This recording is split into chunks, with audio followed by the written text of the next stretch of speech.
لكن قبل ما اقول لك الخبر اللي عندي هقول لك هو ازمه المهاجم جت من مين؟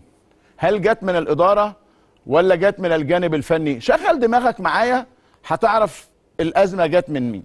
انا هكلمك على 2 مهاجمين، 2 كانوا ناجحين جدا. اولهم هو وليد ازارو وتانيهم هو اليو بادجي. وليد ازارو خد هداف الدوري العام ونجح نجاح كبير جدا جدا جدا، ثم فجأة انقلبت السوشيال ميديا عليه وانقلب الجهاز الفني بقيادة رينيه فايلر على ازارو، وبقى في حالة عارمة من الغضب على ازارو. لا ازارو ما يكملش، لا ازارو مش عارف ايه، لا ازارو ايه. وانت بتشوف هنا بعضا من اهداف وليد ازارو على الشاشة. حصل خلاف بينه وبين رينيه فايلر، الخلاف بالظبط ان كانت مباراة هو حطه خارج القائمة او احتياطي، ضرب الترابيزة بايده، فايلر قال لك ده يمشي بره النادي الاهلي. اللي حصل ان الاثنين مشيوا، وليد ازارو مشي وفايلر مشي، والاهلي خسر مهاجما ممتازا رائعا. وده كان زيه زي علي معلول، هيكمل وهينجح، والدليل انه مكسر الدنيا في الامارات مع نادي مش من انديه القمه، لكن مع نادي عجمان عامل شكل وطعم ولون بشكل غير عادي. اللي كان بيسجل هنا في المباريات الافريقيه والمباريات المحليه وكل المباريات وليد ازارو نجم الاهلي السابق. طب ده المهاجم الاولاني اللي الاداره جابته دفعت فيه فلوس كتير جدا ونجح نجاحا ساحقا. مين المهاجم الثاني؟ المهاجم الثاني هو اليو بادجي.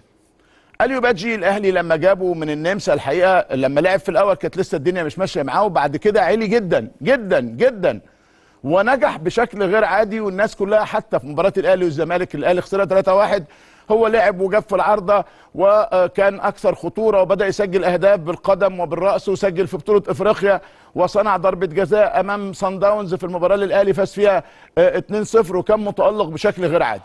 لكن حدث خلاف بينه وبين بيتسو موسيماني قبل ان يتولى موسيماني تدريب النادي الاهلي. كانت خناقه ما بينه وما بين موسيماني هناك في جنوب افريقيا، كان هو عمل ضربه جزاء هنا وموسيماني اتهمه بالغش والخداع، فحصل شد وجذب. لما موسيماني جه قال لك انا مش عايز ده.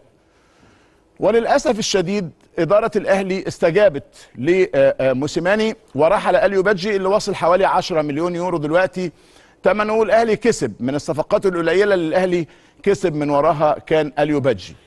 ادي 2 من المهاجمين. بفكرك كمان ب2 من المهاجمين تانيين انه كان هناك رغبه شديده جدا من جماهير النادي الاهلي لضمهم. كان اولهم لو تفتكر والتر بواليا، كان متالق جدا مع الجونه وكل الناس يقول لك بواليا بواليا بواليا، لم يوفق مع النادي الاهلي ورحل بواليا. شادي حسين كان متالق بشكل غير عادي، كان مطلب جماهيري لكنه ايضا لم يوفق مع النادي الاهلي. بقول الكلام ده كله عشان اقول لك انه احيانا بتبقى في وجهات نظر فنيه بتتغلب على رغبه الاداره، وانه الاهلي طول عمره اللي بيعوزه المدرب بيعمله له، فعمل له اللي هو عايزه. لكن للاسف خرج الاثنين من النادي الاهلي، ولو الاثنين كانوا موجودين ما كانش حد اتكلم في المهاجم. بتقول الكلام ده كله ليه؟